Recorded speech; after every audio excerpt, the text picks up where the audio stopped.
तीसरा खंड, बुद्ध ने क्या शिक्षा दी। पहला भाग, धम्म में बुद्ध का अपना स्थान।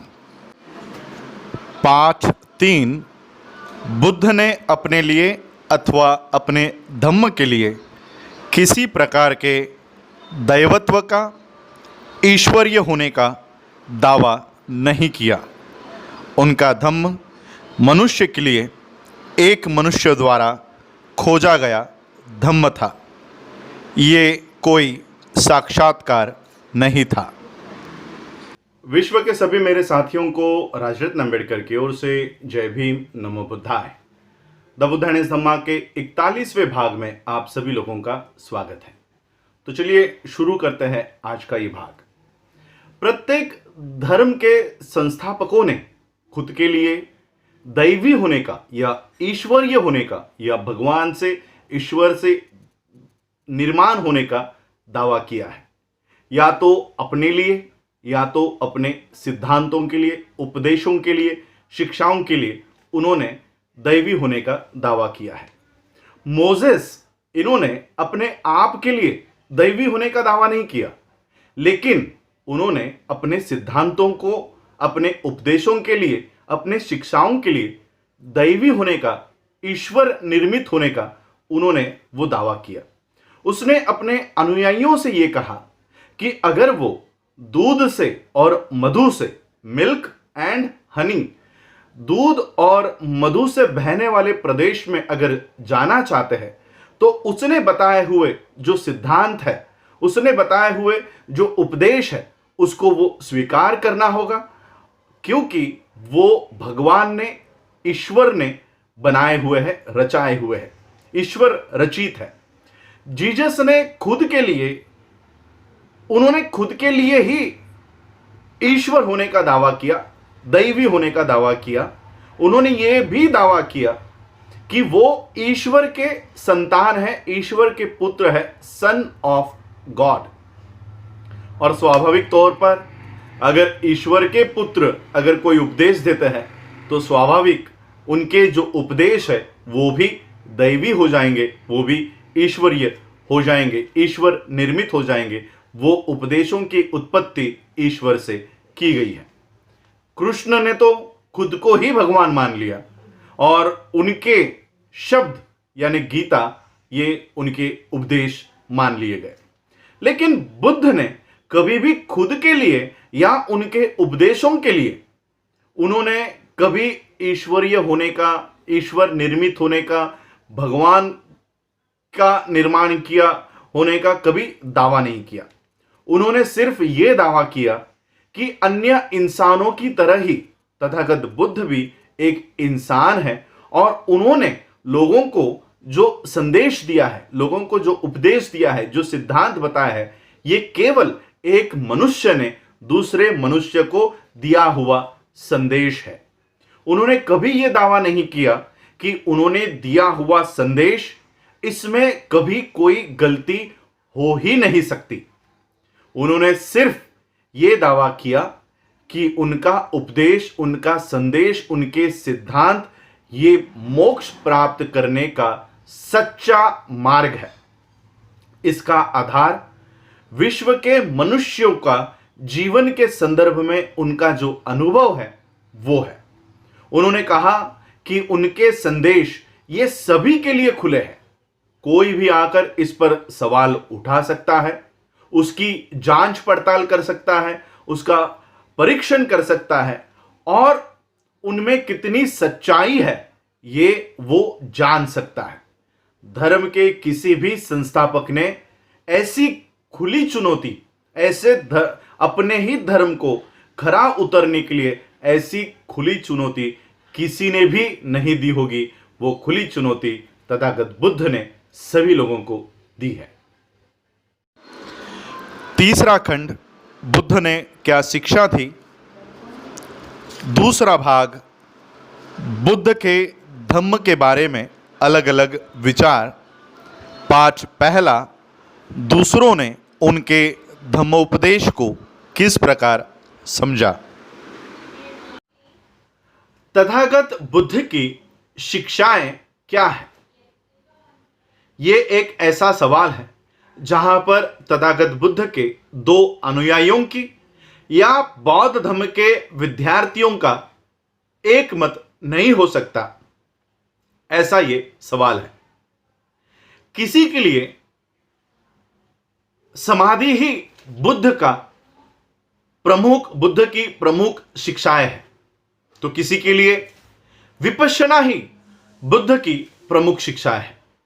किसी के लिए बुद्ध की शिक्षा ये सिर्फ श्रमणों के लिए और भिक्षुओं के लिए दी जाने वाली गुप्त और गूढ़ शिक्षा है, तो किसी के लिए ये सभी लोगों के लिए दिए जाने वाली शिक्षा है।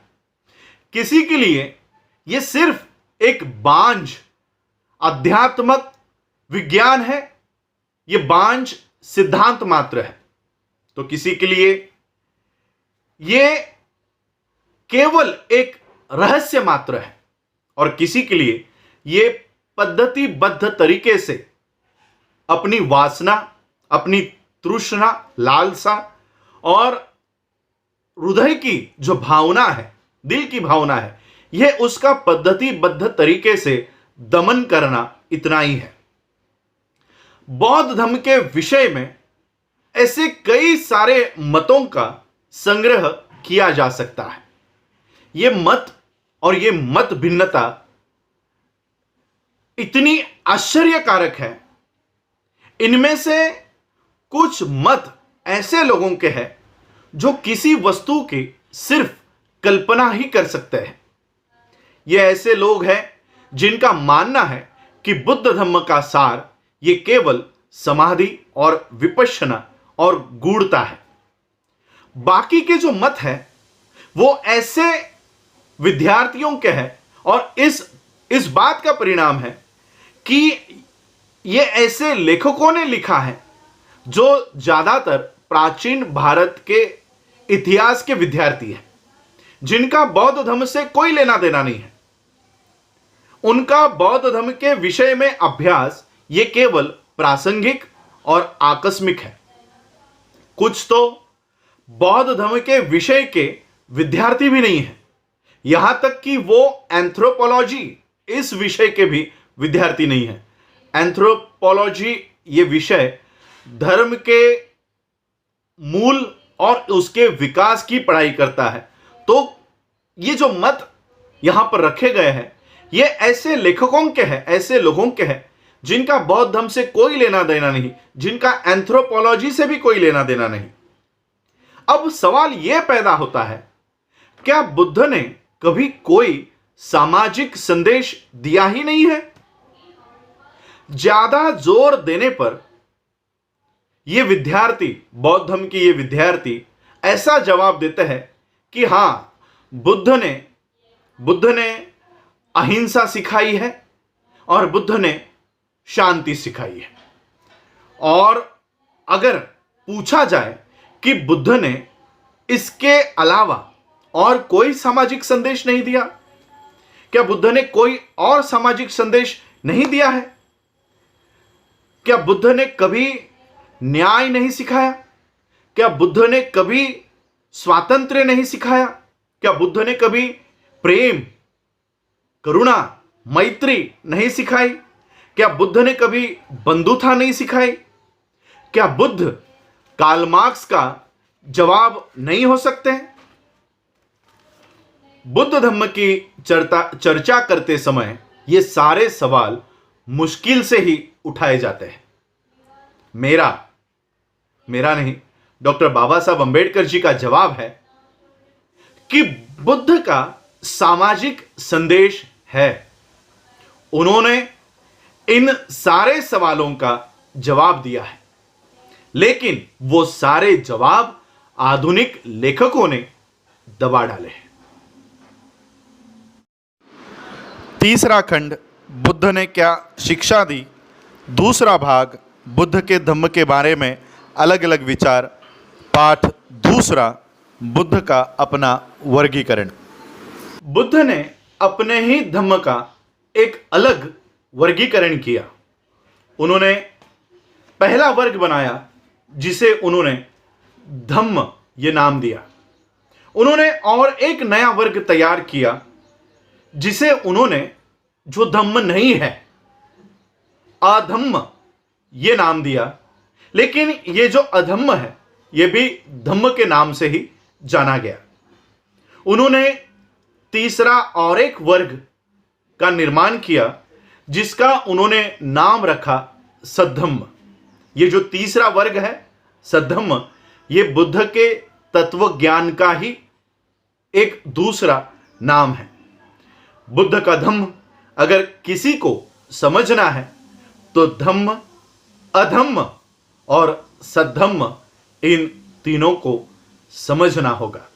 और ये क्या है ये हम आने वाले एपिसोड्स में देखेंगे। आज आप लोगों ने मुझे सुना, उसके लिए आप सभी लोगों का आभार, धन्यवाद। जय भीम, जय भारत, जय बुद्ध।